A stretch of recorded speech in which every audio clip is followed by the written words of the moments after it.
Good morning, everyone. Thank you again for coming. I'm Eric Rozak with CALPIA, and my job this morning is to introduce our Master of Ceremonies. So with great pleasure, I give you CALPIA's General Manager and Executive Officer of the Prison Industry Board, Mr. Charles Patillo.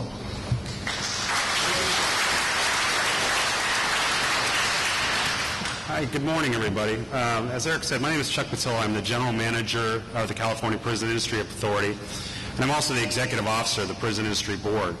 I want to welcome all our distinguished guests that are here, and on behalf of the Prison Industry Board, I'd also like to welcome you. And with me today is my newest Prison Industry Board member, is Michelle Steeb, who is joining us, and this is the first time that she's ever seen this location.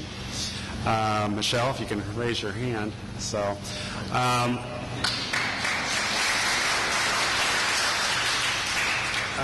another person out here, and I'm going to embarrass him because I'm going to call him a naval hero, is Fernando Lugo is out here. And Fernando is a longtime friend of Mr. Leonard Greenstone's, and if you Google Fernando's name, you can find out what he did in the Navy. Correct? Yeah. Also with me is Senator Larry Sterling behind me right here.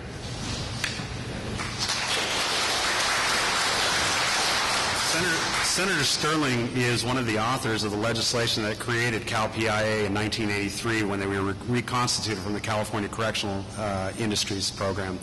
And also with me is Warden Gary Sandor.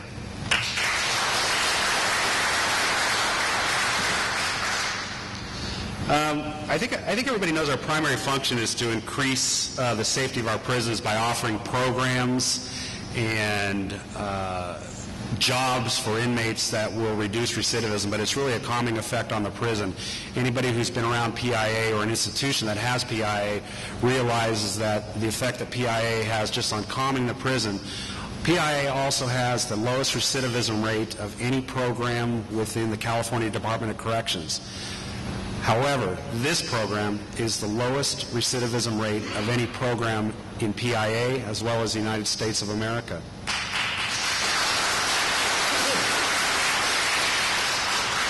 I think PIA, most people know us by the products we make. I think everybody knows we make license plates and we make furniture, we make modular furniture. But our number one product is folks that never come back to prison. And that's, I think, the most important product of all. We like to say quality products and change lives in a safer California, and that's our mission and purpose.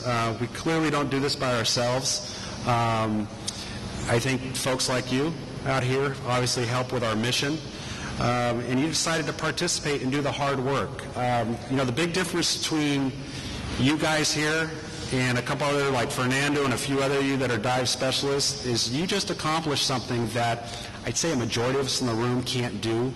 I've seen how hard your training is. It's incredible, and very few people in the world can do what you just did. So let's give yourselves a hand for what you just gone through.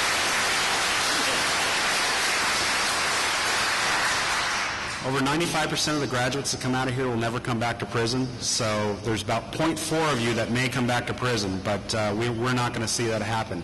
And I always like to say, you guys would see me down here enough, and I really do. I love you guys. I love you, but I love you enough that I never want to see you again.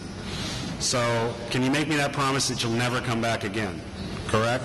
Okay.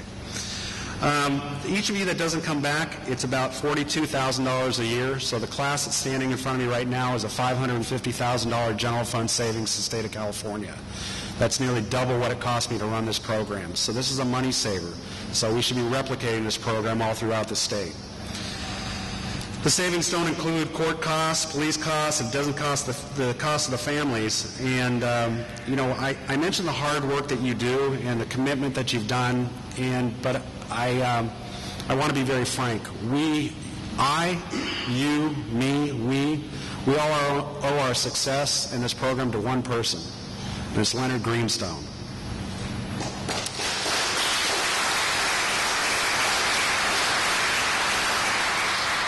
And this dive program was renamed the Leonard Greenstone Marine Technology Training Center a couple years ago in honor of all the work that Mr. Greenstone has done for over 50 years. And unfortunately, Mr. Greenstone can't be with us today because he's ill. But without him, none of us would be where, including me, wouldn't be where we're at today. And so, take time when you're through here, drop him a note. You know how to reach him. Say thank you for a job well done that he's done for you. I did talk with him just the other day, and he wanted to say that he's deeply proud of every one of you, and you can repay his generosity by being good husbands, being good sons, being good fathers, and of course never coming back here again. I'd like to recognize some people for their support of CALPIA. I'm sorry, I'm using some notes here because I think my mind is going. Secretary Matt Cate, who is chair of our board and is a big supporter of this program. MTTC founder Leonard Greenstone. Warden Gary Sandor. I'd like to also recognize here today is Felix Figueroa and Captain Mark Braley from CIW. Jeff Powers, your instructor.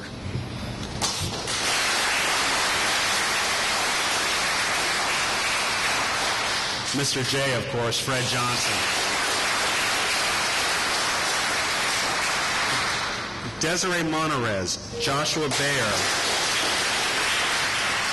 Our operations manager, Scott Walker. We've got a couple correctional counselors here that are here today, and as you guys understand, that correctional counselor is your link to the outside. So, make sure that you are working with your correctional counselor. Balon, Ledford, and Negretti, CC1s. So thank you guys for coming out. Our keynote speaker today is former Senator Larry Sterling, a Judge Larry Sterling, Assemblyman Larry Sterling, and he's actually one of the authors of the legislation that reconstituted the PIA, as I mentioned. He's a longtime friend of Mr. Greenstone's and an incredible supporter of CALPIA and a good friend of mine. He served as a company commander in the United States Army in Korea from 1967 to 68 and later graduated from San Diego State University and the Western States School of Law. He was elected to San Diego City Council, California State Assembly, California State Senate, and before he was appointed by George Deukmejian, governor, at the position of judge. He has a strong history in public administration, and he's an author of several books, which are very good. Leading at a higher level is one of the books which I just recently read that Larry authored. During his time in the legislature, he successfully carried over 100 pieces of legislation, including several which authorized prison industries or helped us expand. So with that, if I can introduce Judge Larry Sterling.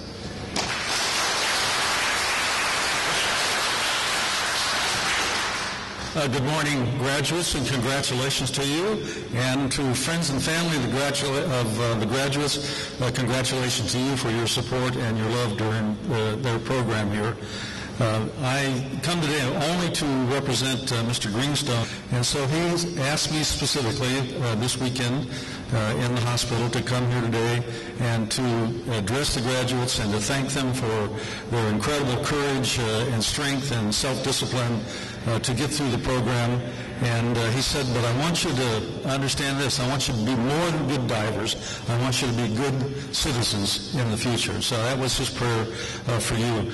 For those of you who don't know much about Mr. Greenstone, he is a he's a native Los Angelino.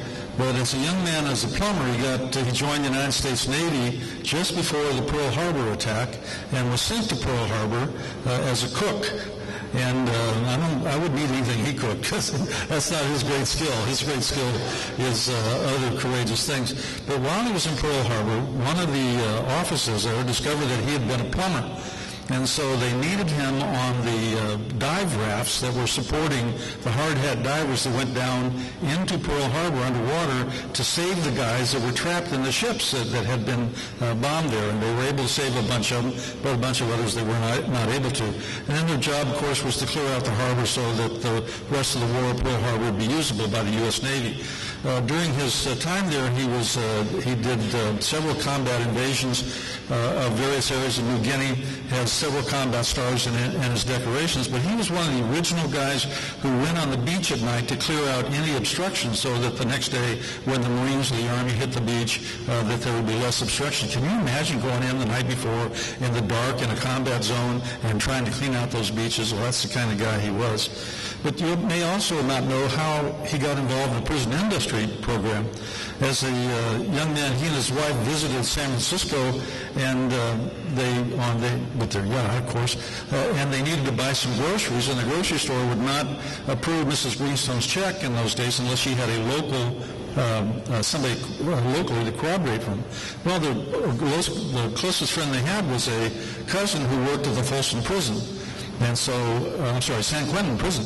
And so they had to call him, and he, of course, invited him up for dinner on the prison grounds that night. And there was a showdown over in the death row. And one of the death row inmates saved a correctional officer from being killed. And Leonard said, from that example, I got the idea that a bunch of these guys in here deserved our help. And so he helped start the Prison Industry Authority out of the trunk of his car and with his own money. And he's been, I think, the longest-serving volunteer in the state of California. 50 years he's been volunteering on the Prison Industry Board in order to make life better for inmates and give them a chance at a better life as it goes out. This last weekend, I was able to conduct the marriage ceremony where he married the woman of his dreams who he's been close to for the last 5 years, and it was a very touching event. But the final word from Leonard to you is thank you, congratulations, and have a great life. Thanks a lot, you guys.